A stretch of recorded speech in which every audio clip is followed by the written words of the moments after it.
His family was doing something useful. Dad was busy in the garden.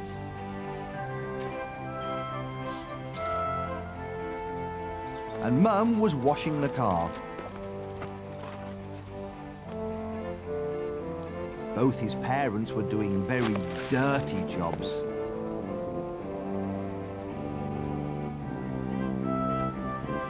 Charlie wanted to help.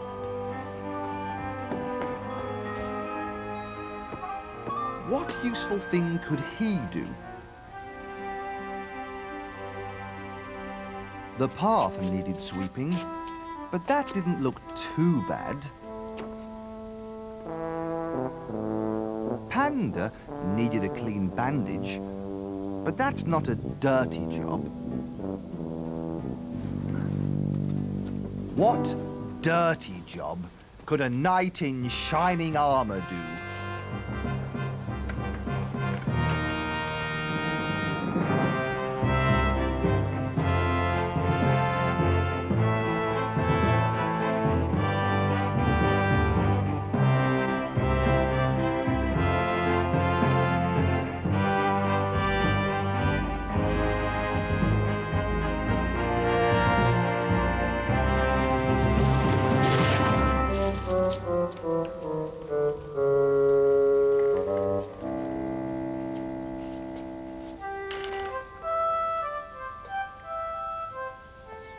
But hang on, what's that dirty line?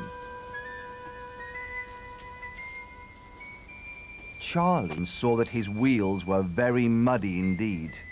It was the muddy wheels that had made the dirty line on the path.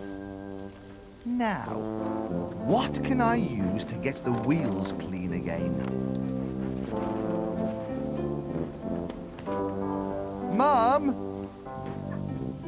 Mummy, can I use your soapy water to clean the dirty wheels on my bike? Every knight in shining armor has to have a shining horse or a shiny bike.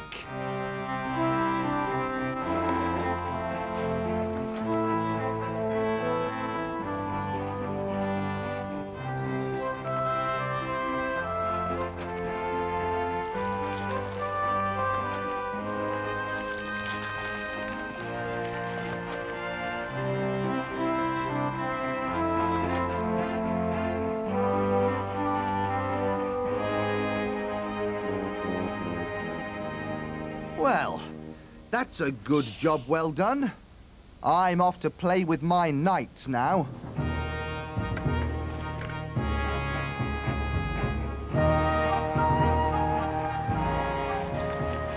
That gate could do with a good clean.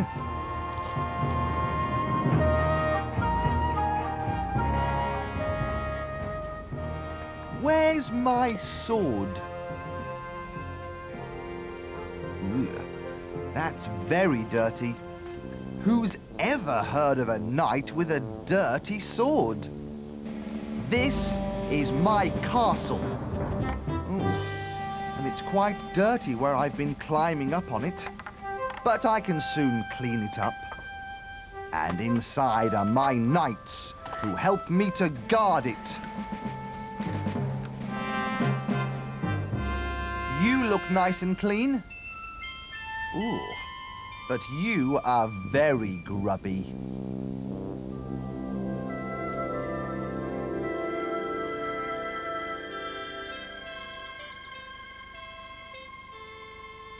Where's Charlie? Where's my little helper? I need your help. There's going to be a contest today between me, the gallant knight Sir Squeaky Clean of Squeaky Clean Castle, and him. Who is him? Ha! I am him. I mean, he. Sir Grimy Grey. And by the end of the day, that squeaky clean castle will be mine. All mine. I don't think I like him very much. I'd better make sure that this is a fair contest. Sir Grimy Grey looks a bit sneaky to me. Yes, and just look at his castle. Filthy flags, dismal drawbridge, and a mucky moat full of dirty ducks. It's a disgrace. Not like my castle. Trim, tidy turrets, stainless stonework, even the sparrows are spotless. But if I don't get the hang of this jousting, I shall lose it all to Grimy Grey. Well, I can show you. I do it all the time on my bike. You need to hold a sweeping brush under your arm like this. And as you charge towards him, you have to knock him off his horse. I see. Hand me that brush and I'll have a go at bashing that sack that's hanging there. Careful, Sir Squeaky Clean. That sack is full of Grimy Grey's dirty washing. Bullseye! This jousting is easy. Oh, look behind you. When I'm finished with you, I'm gonna mop the floor with you. Don't be so sure, Grimy Grey, you rascal. I'll soon give you the brush off. Lords, ladies and gentlemen, a contest between the gallant and brave knight Sir Squeaky Clean and the tatty grubby Sir Grimy Grey.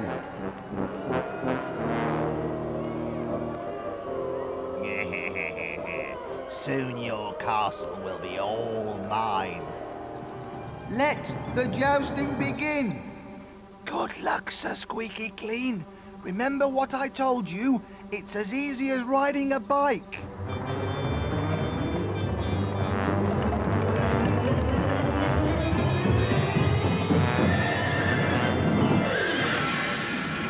Now then, Grimy Grey, how's that for making a clean sweep of things? Now your castle belongs to me. But I've decided to let you keep it if you'll do one thing. Yes, anything. Anything at all. Clean the place up. You can start by washing your dirty floors. Oh, and Charlie has thought of a new name for your castle when you've finished. Yes, Castle Spick and Span.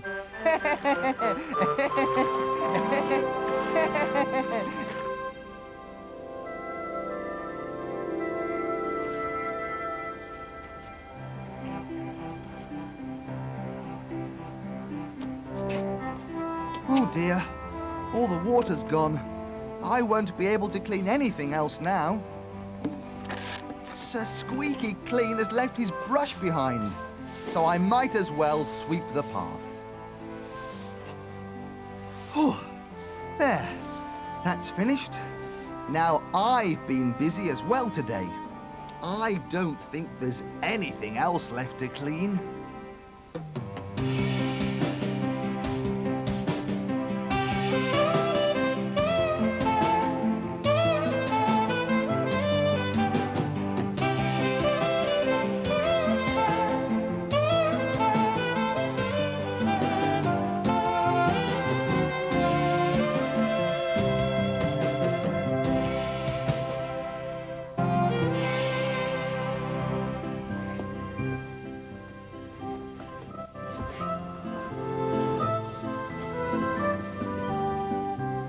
Becky was having lots of fun playing with her two friends, Jessica and Stephanie.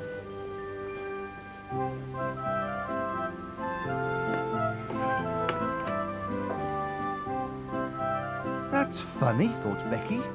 Their dragons are both exactly the same, blue with yellow spots. Becky looked at her dragon. It was red and didn't have any spots at all.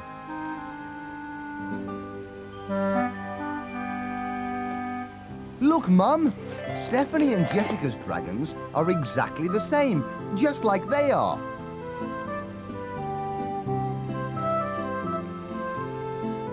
Mum smiled. Stephanie and Jessica are twin sisters, but they aren't exactly the same, Becky. Becky looked puzzled. She couldn't tell the difference. After all, they both have the same hair, the same dresses, and even the same...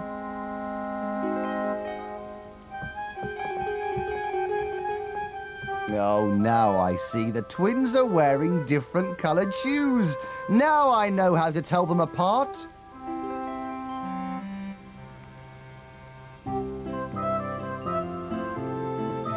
Hey, don't run round. I won't be able to tell who's who if you don't keep still.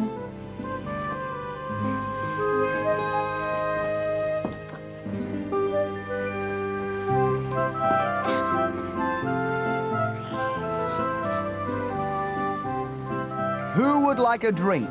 Asked Mum.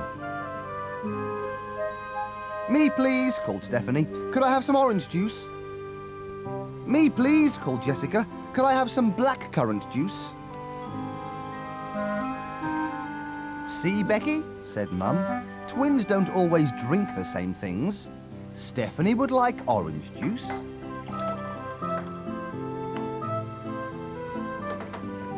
And Jessica would like blackcurrant juice.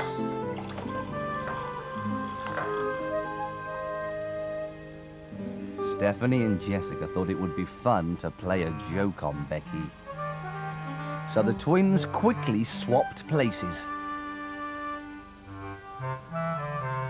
Becky gave the twin she thought was Jessica her drink of blackcurrant. But I'm Stephanie, giggled Stephanie, and I wanted orange juice.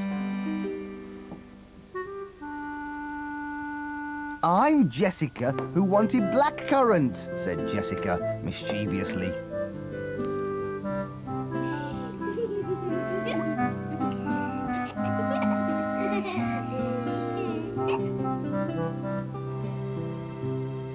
It's very confusing having friends that look the same.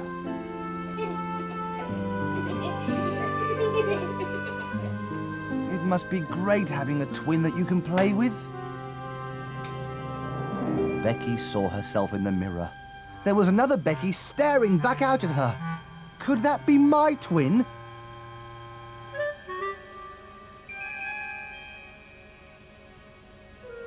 Becky waved at her reflection. I wish I had a twin. Her twin was calling her. Come with me, Becky. Come with me. Come with me.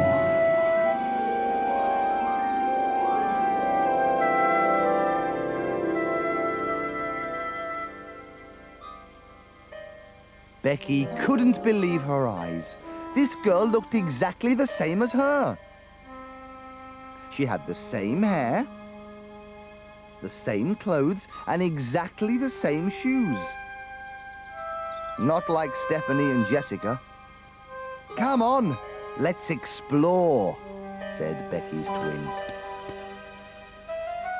Becky had to run very fast to keep up with her. Look, there's 2 spiders, shouted Becky's twin.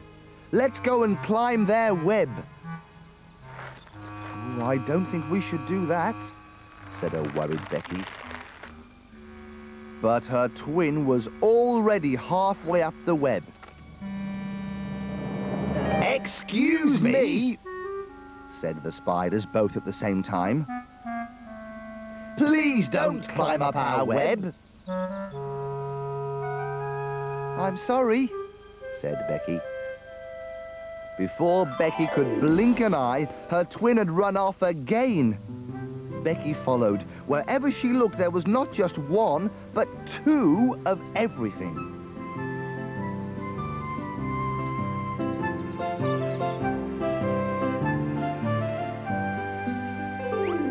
Look, there are 2 ladybirds, shouted Becky's twin, speeding ahead.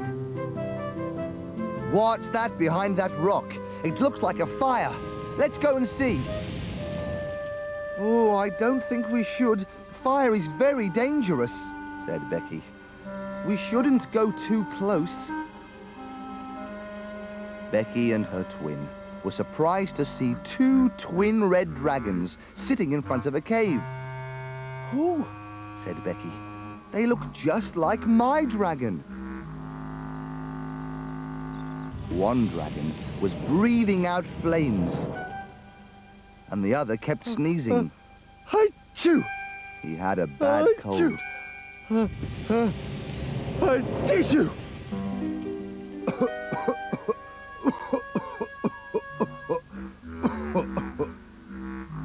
"Do you mind not sneezing in my direction?" roared the fiery dragon. I'm so sorry, but I just can't help it. Tissue! "Bless you," said Becky. Oh, thank you very much, was the sniffly reply. "Don't encourage him," snapped the fiery dragon. "With all this sneezing, I could catch his cold as well." "That's not very nice," said Becky, feeling sorry for the poorly dragon. "You should stay together and look after each other." "But," said Becky's twin, "just because you're twins, it doesn't mean that you have to stay together all the time." Achoo! Achoo! "Well, in that case, I'll see you later." Achoo! Achoo! Becky looked around to find that even her own twin was nowhere to be seen.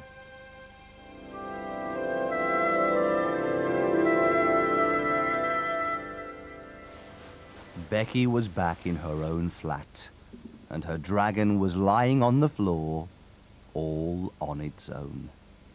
The twins had gone home, and the flat was very quiet.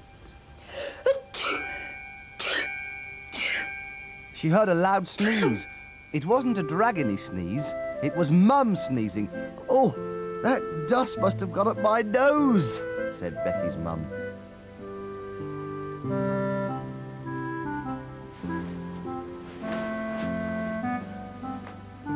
"Mum, what would it be like if I had a real twin?" "I don't know, Becky, but you're such a big girl now. I certainly wouldn't be able to fit two of you on my knee."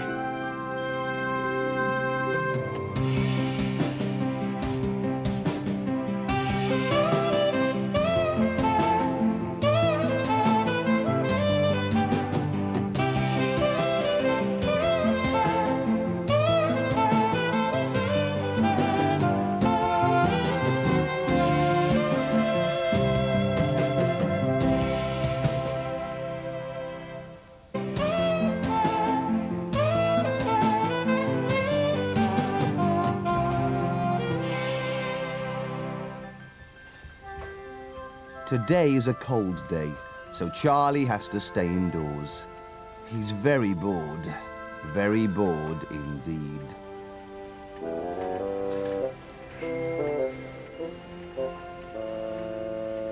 He'd like to help his mum with the ironing, but she says that the iron is hot, and very hot things can be dangerous. "I know, I'll look for some toys."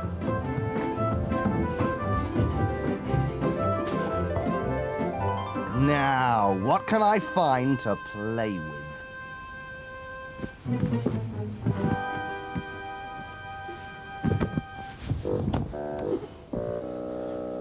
Boring. It's only my hot water bottle. I'll put it on my bed for Mum to fill up with hot water. It's funny how it's always cozy and hot when you get to bed, but the next morning, brrr, it's freezing cold.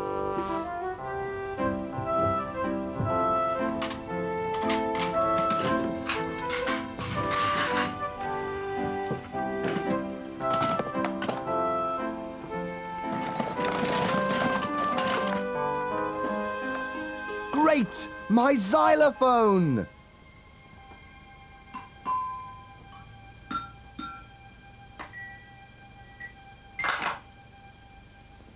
There should be a book of songs with it. Got it. Oh, Mum's good at playing this. She'll show me how to play it.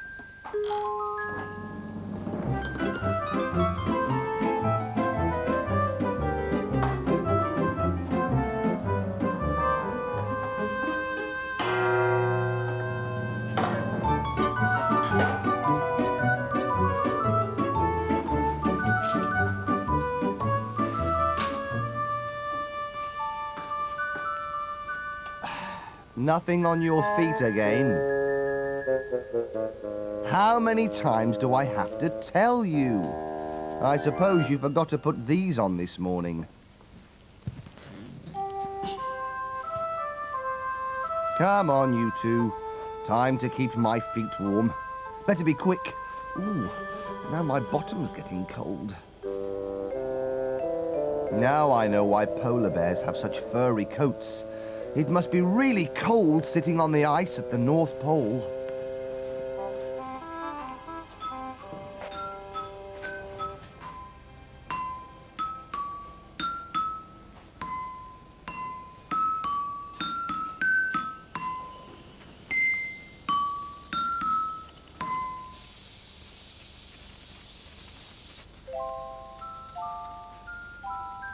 What other songs are in the book?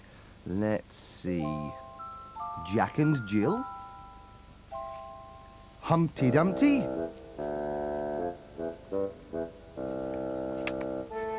Great! It's the Three Bears story. One bear has hot porridge, and one has cold porridge, and one has porridge that is just right. I wonder if polar bears eat hot porridge. They might do. Polar bears live in the North Pole, and it's very cold there. Oh, I wish we could go and find out.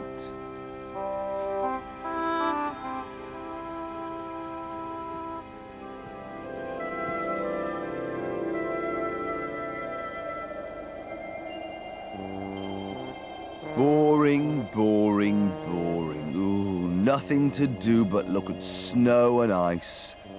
Ice and snow. Fish for breakfast, fish for lunch, and fish for tea. Boring. Hello. Are you a fierce bear or a friendly bear? What? Hello? What? Who's that? Hello?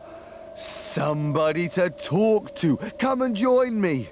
Step onto my iceberg. My name is Roly. Roly Polar Bear. Hello, Roly. I'm Charlie.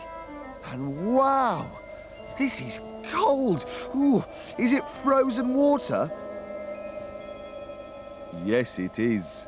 I sit here every day beneath these icicles at the door of my cave and catch fish to eat. It's boring here at the North Pole. And very cold, too. Ooh, my feet are still freezing, even with my coziest slippers on. Come on with me. I know how to warm your feet up. But this is the North Pole. It's freezing cold. Not where we're going. I'll show you the hot water springs. Hot water springs?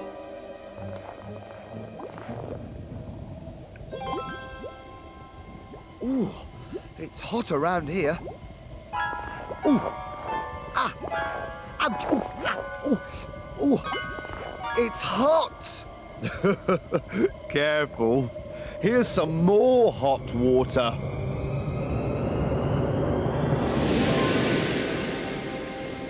Wow, a water fountain. Look how high it goes. And look at the steam. Oh, it must be really hot. Yes, but it soon cools down. Feel it now. It's like warm rain. And look, Roly. The spray from the hot water fountain is melting all the snow and ice. Oh, no! It's dripping down the hill to your cave, Roly. Looks like you're going to have a very slushy cave. I don't think so. Come on, I'll show you. see? It's so cold here in my cave that it's turning all that melted snow into more icicles. Did you hear that, Roly? Listen to the sound these icicles make.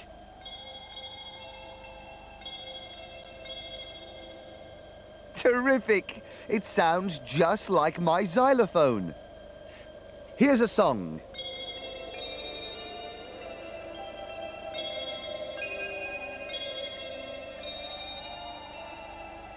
That's terrific. Let me try. Hey, this is great. I think I'm going to be the very first musical polar bear. Thanks, Charlie. I'll never be bored again as long as I can play the icicles.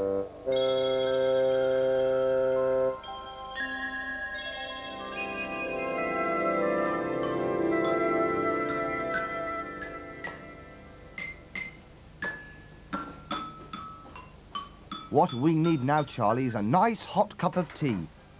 Phew, that teapot looks very hot. But the milk is always cold. We keep it in the fridge.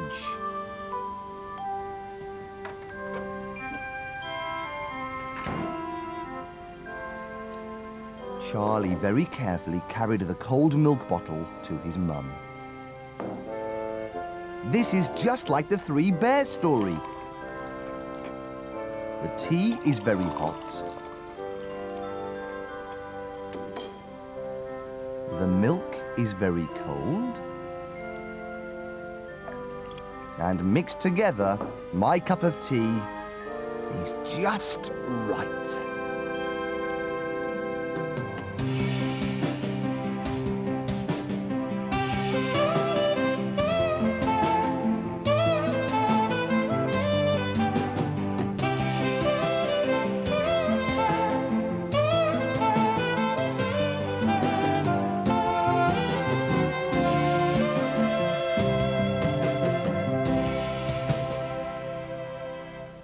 I don't suppose she ever needs to wash it.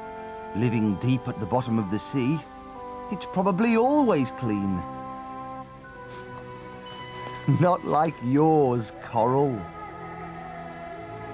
I think it's time I washed your hair.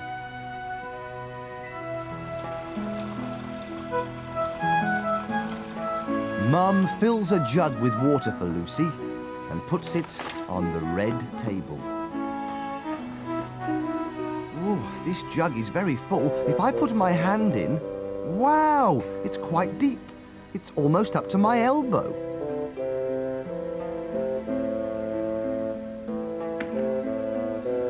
You'd look silly having a bath in a jug. A mermaid should have a proper bath. I'll ask Mum to fill the bowl.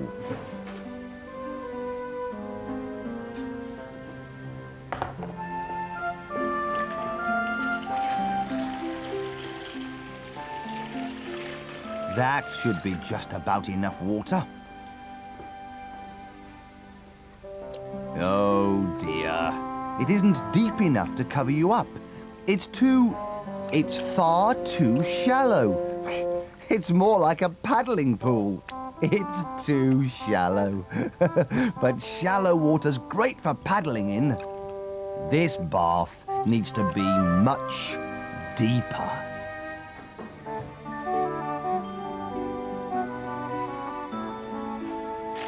The water's getting deeper and deeper. And now it's deep enough for my mermaid to have a bath. And now I can wash her hair.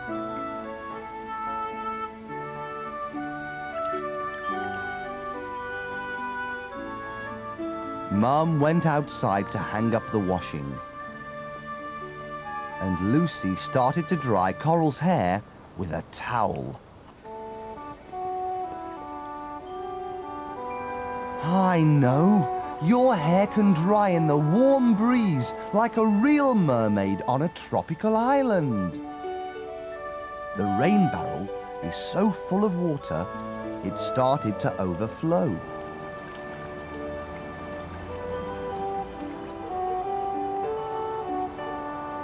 The water in this barrel must be as deep as my chin.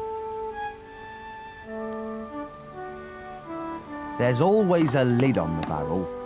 Mum says deep water can be dangerous. But shallow water can be fun, and she splashed around in the shallow puddle.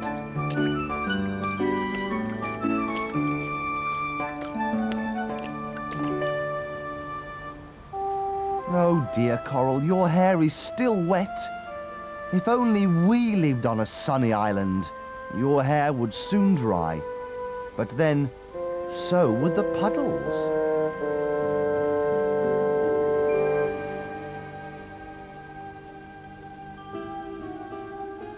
Come and sit on the rockery.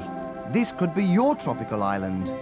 It's a good job you're a mermaid because there's deep water all around this island. There's even a shallow pool. The fish could live in there. I'll make it deeper with some water from my watering can.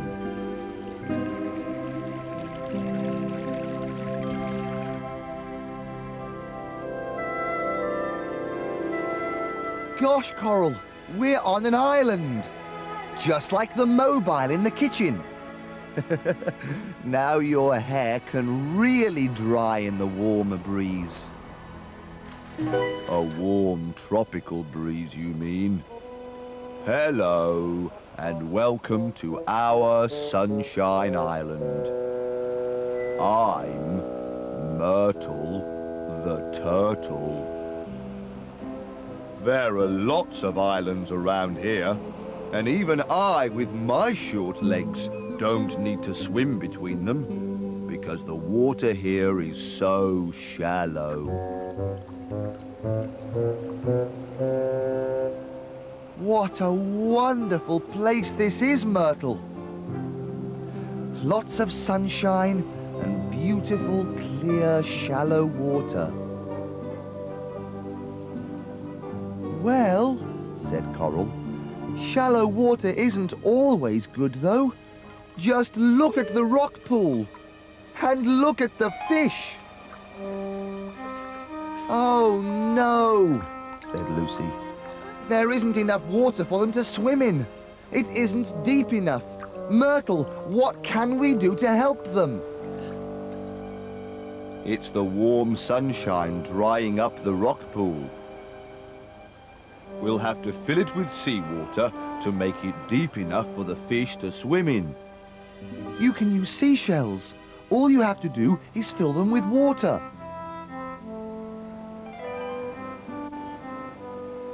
That's right. And then we can pour the water into the rock pool.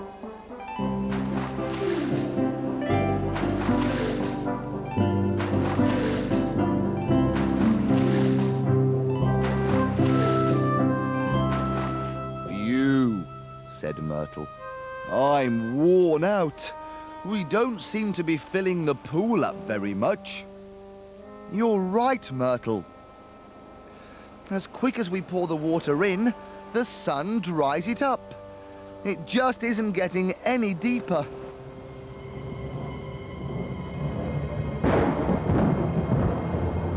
Oh, Myrtle, look at those great purple clouds. It's a summer rain shower. Well, that's a good thing, said Coral. The rain is helping to fill up the rock pool. But it's still not deep enough for the fish to swim around in. And now the sun is coming out again. Oh, Myrtle, we failed. What's going to happen to these poor fish? Myrtle, Coral, what's that noise? What's happening? Oh!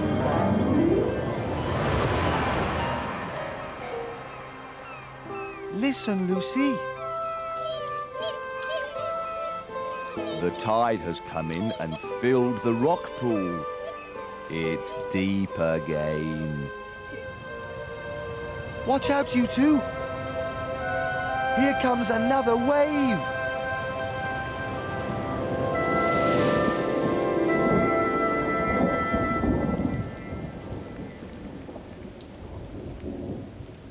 Ah, well, Coral. We may not have tropical rain showers here, but it does rain sometimes and fills the water barrel. And more rain means that the water in the barrel will become deeper and deeper.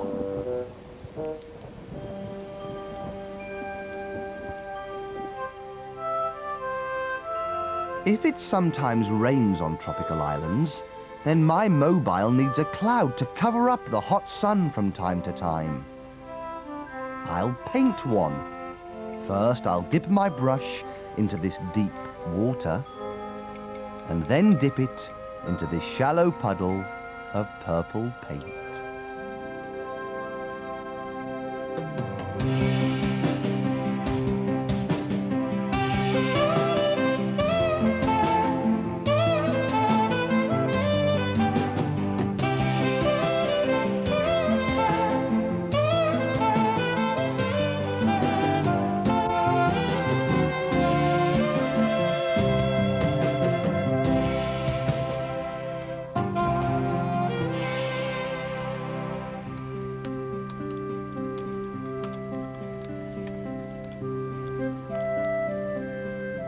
Jerome is waiting for his dad, who's got the day off work, and they're going to the park. Dad says he has some surprises for me today. I wonder what they are. There's already some early visitors in the park. It's the birds high up in the trees. But low down in the pretend swamp is Mr. Crocodile. Come on, Dad. I know. I'll get Dad's hat for him. Oh, it's too high up for me to reach. But wait just a moment. One of the hats has fallen onto the umbrellas. This hat is much lower. Low enough for me to reach. Oh, great! A balloon! I can take it with me to the park.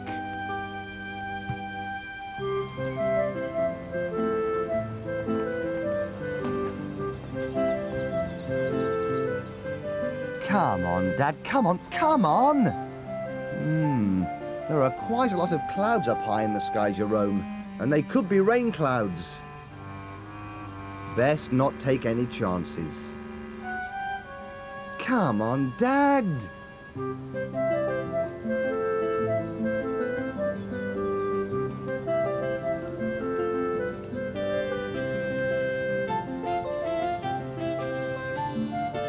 Great! I'll go on the elephant slide first. But where can I put my balloon? I can't tie it to a branch on that tree. It's too high. I know. I'll tie it to the fence around the pond. That's low enough for me to reach.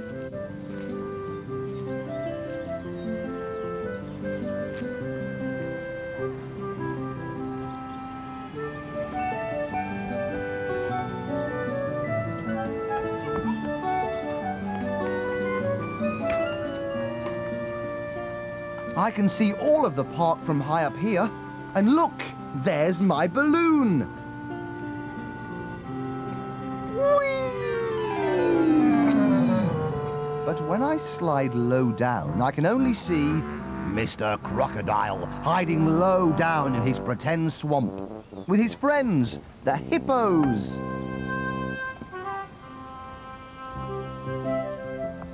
But my friend Froggo is low enough for me to climb onto.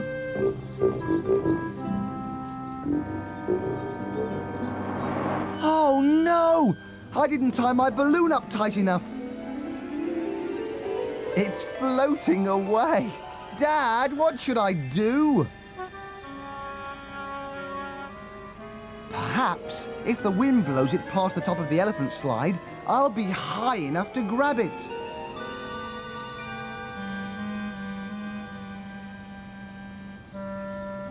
Oh, well, Froggo. Looks like my balloon is lost and gone forever. Look, it's gone so high, I can hardly see it at all.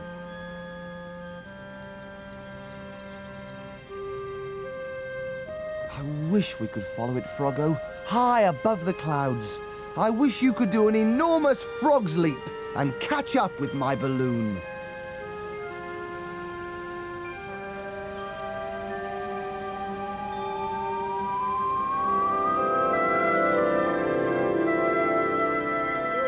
Whee!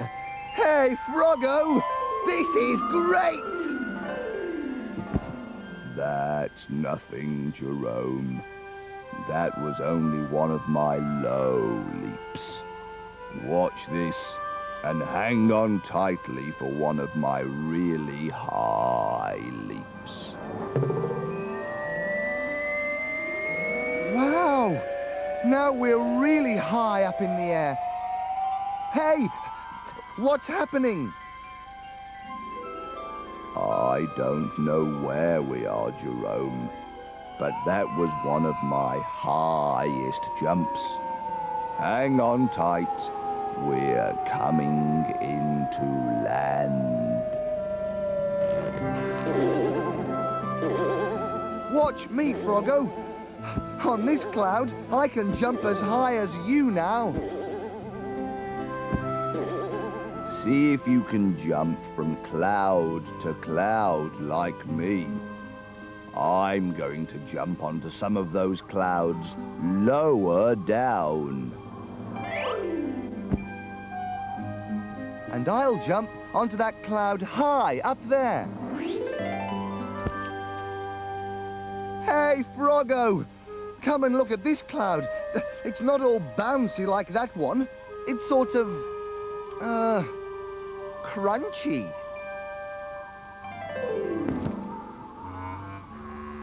No wonder it's crunchy. Look inside the cloud. It's full of leaves. Yes, they're all red and gold and brown. These must be autumn leaves that were blown up here by the wind. Let's see what's inside that cloud. This one's all kind of spiky. No wonder, Froggo. It's full of kites. Flyaway kites, blown up here by the wind. Then, if each cloud has something different inside it, one of them must have your balloon. We'll try this one. Gosh, I've never seen so many balloons. I'll never find my balloon. Then we better let them all out. Stand by.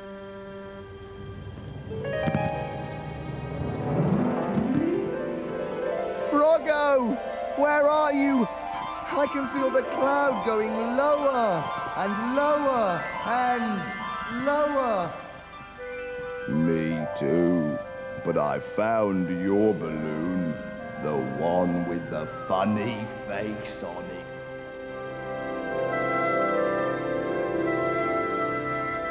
It was good fun being high above the clouds, but I like it better being low down here with my feet on the ground. Hang on to your balloon, Jerome. Oh no. It's blown away again. Look, Dad, over there. Look at all those balloons. I can't see properly here. I need to be higher.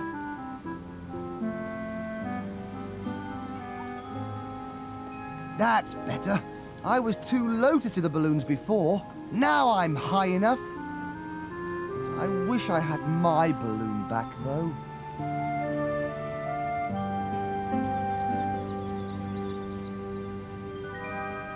Wow! Now I can make as many balloons as I want.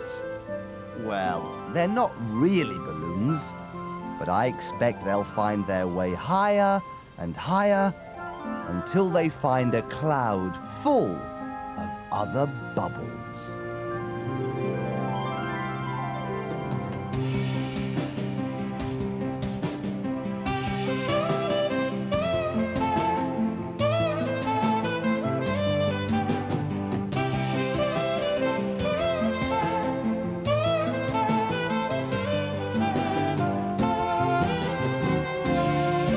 Playdays is on tomorrow morning at 10 o'clock, and we'll have all your birthdays too. And stay tuned to Children's BBC, because the Silver Brumby is next.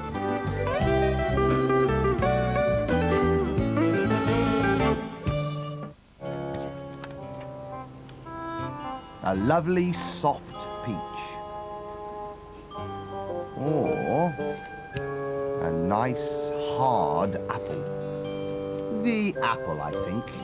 And he sank his teeth into it with a hard crunch.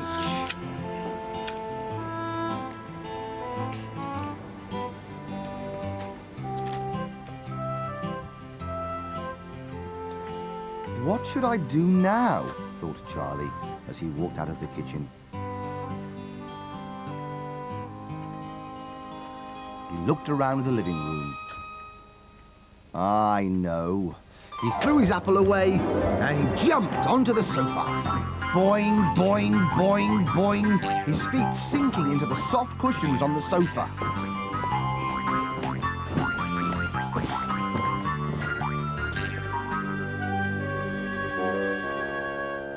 Boing, boing, Charlie jumped into the air and landed softly in the middle of his beanbag on the floor. He hadn't seen his mum walk into the living room. Charlie, if you want to bounce, go outside and play in the garden. Oh, all right. And he ran into the garden.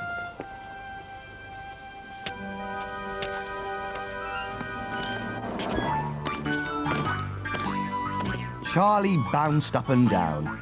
He could bounce as much as he wanted to on his trampoline.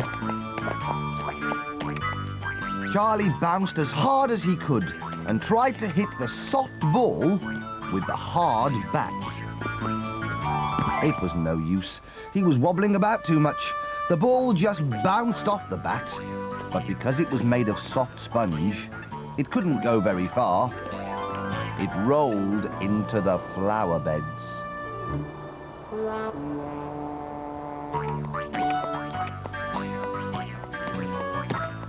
Charlie bounced off the trampoline and landed on the hard ground with a thud. Ouch, this grass isn't as soft as my beanbag. And he ran to fetch the ball.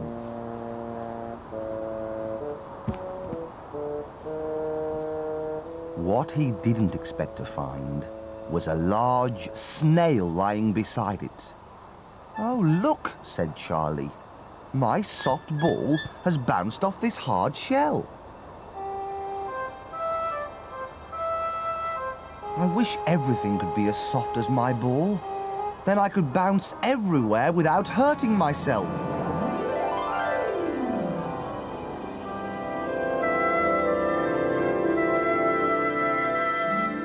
The next thing Charlie knew, he was bouncing through the air. Oh no! I'm going to land with a big bump. But instead of landing on hard ground, he sank deeper and deeper into something all soft and springy. He tried to stand up. But the ground was so soft and springy, it sent him bouncing back into the air again. This is great! Even better than my trampoline. He looked around to see a soft, cushiony world where everything was wobbling about, even the trees. Charlie was enjoying himself so much that he didn't notice a head pop up in front of him. Do you mind? Said an angry voice. That's my house you're bouncing on. Charlie couldn't believe his ears. A cushion that talked. How very strange. Who are you? Said Charlie. Who are you? Said the snail. The giant snail didn't seem too pleased. I was having a nice snooze inside my shell until you came along. That isn't a shell, said a puzzled Charlie. Shells are hard, not soft. Well, that's where you're wrong, said the snail. Here, everything's soft, and I find that a soft shell is much more comfortable than a hard one. And he slithered away. Charlie tried to walk, but the ground was so soft that he kept falling about. Nobody could keep still. Charlie hadn't noticed that the trees were full of eggs which were starting to wobble with all the bouncing that was going on. He heard a very strange noise and saw a large, bright bird flying above his head. All this bouncing is making my eggs fall out of their nests. And to think I thought these soft trees would be a very safe place to keep them. Oh dear, said Charlie, as the brightly coloured eggs started to fall out of their treetop nests. I'm not going to be able to catch them all, and they might break, cried the bird. Charlie began to catch the eggs as quickly as he could.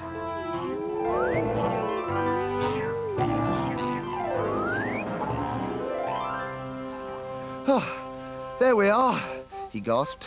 Your eggs are safe now. Thank you very much, said the bird as she flew away. Charlie was exhausted. He'd fall asleep if he didn't feel quite so hungry. I wish I had something to eat, he sighed.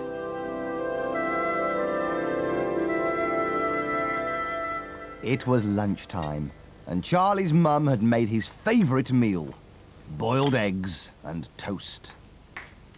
More eggs, thought Charlie, but this eggshell was one that could break. He picked up his spoon and hit the shell really hard, and then lifted the top off the egg.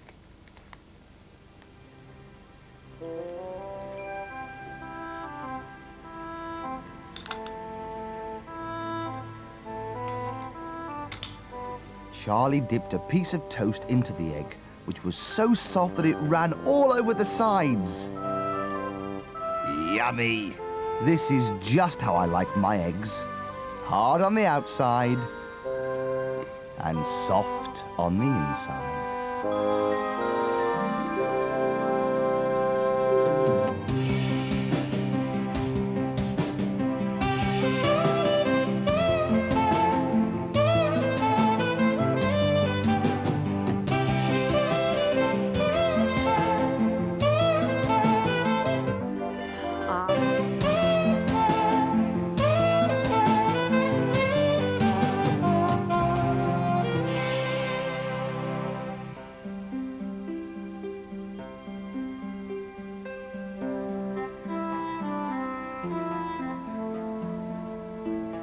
You can look as hard as you like around the animal world, but you won't find pink elephants. Not even in a very untidy bedroom like this one.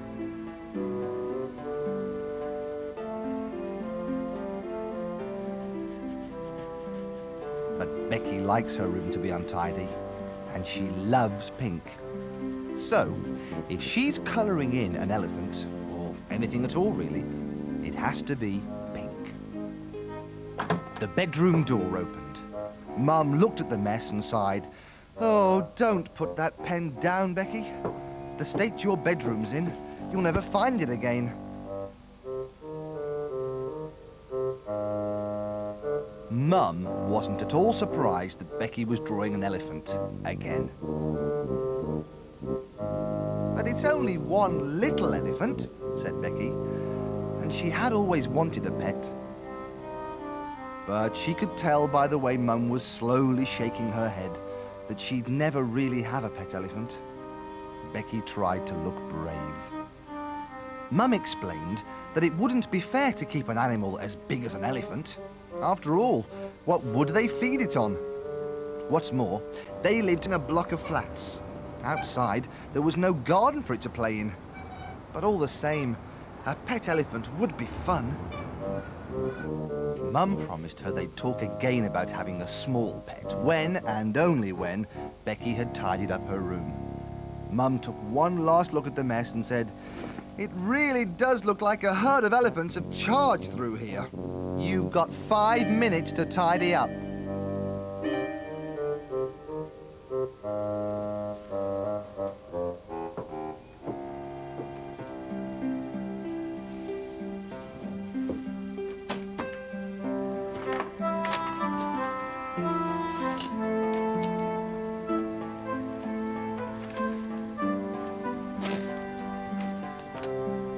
Reluctantly, Becky started to tidy her room.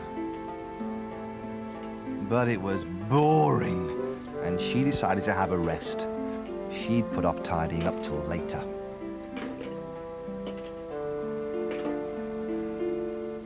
Then, a very strange thing happened. She heard a loud trumpet sound, which surprised her so much she sat bolt upright. Suddenly, everything started blowing around the room. It was as if a huge wind had started up.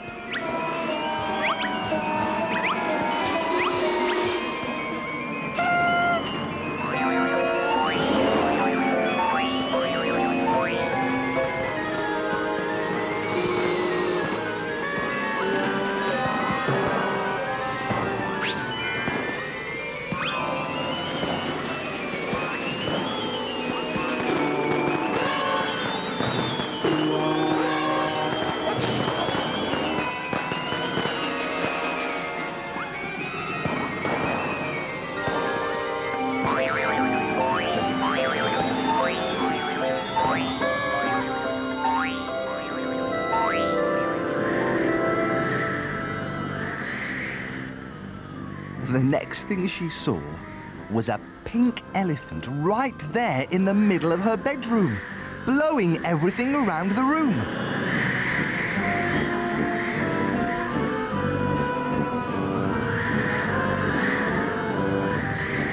As she looked at the things flying everywhere, Becky saw it was untidier than ever. The pink elephant stopped blowing and used its trunk to make a deep trumpet sound. Becky wondered how long it was going to take to clean her untidy bedroom now. She didn't have to wonder for long.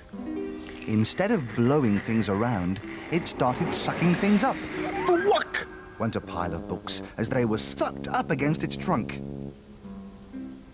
Becky watched as the pink elephant turned towards the empty bookcase, took careful aim, and with a quick whop, flew the books back into their proper places on the shelves. Next, it was the turn of the shoes. Whack! In they were sucked, and poof! Out they were blown, flying neatly into their proper places. Becky could hardly believe her eyes. It's just like a giant pink vacuum cleaner. Everything was where it should be, all neat and very tidy. Next, the pink elephant trumpeted loudly and squeezed itself through the bedroom window. It launched itself into the air, blowing hard through its trunk so it could hover above the ground.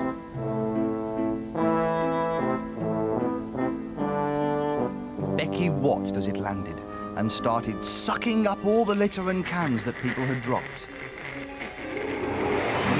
Then it fired them into the litter bin. The pink elephant looked up and aimed its trunk at her. It took a deep breath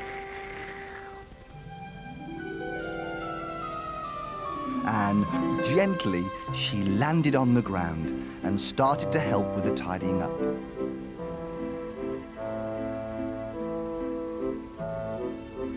Into the litter bins went newspapers, old burger boxes and crushed cans. The pink elephant trumpeted with delight. Then they heard a second trumpet blast. Oh dear, just what I need. Another pink elephant, thought Becky. Except it wasn't. It was a yellow dust cart blowing its horn.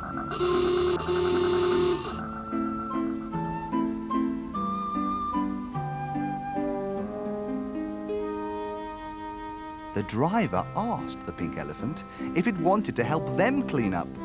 The pink elephant thought it was a good idea.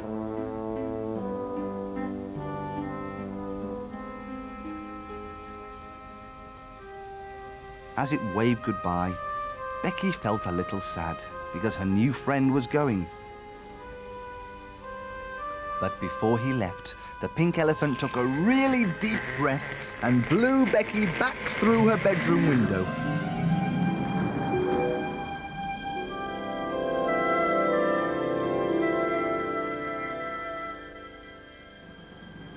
Thwack! When Becky looked up, her bedroom was still as neat and tidy as the pink elephant had left it.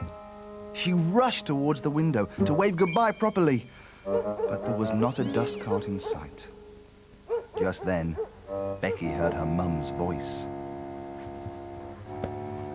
In 3 seconds, I'm coming in, so I hope you've tidied up. 1, 2... Becky's mum stood there in amazement. She'd never seen her bedroom look so tidy. And she'd bought her a present.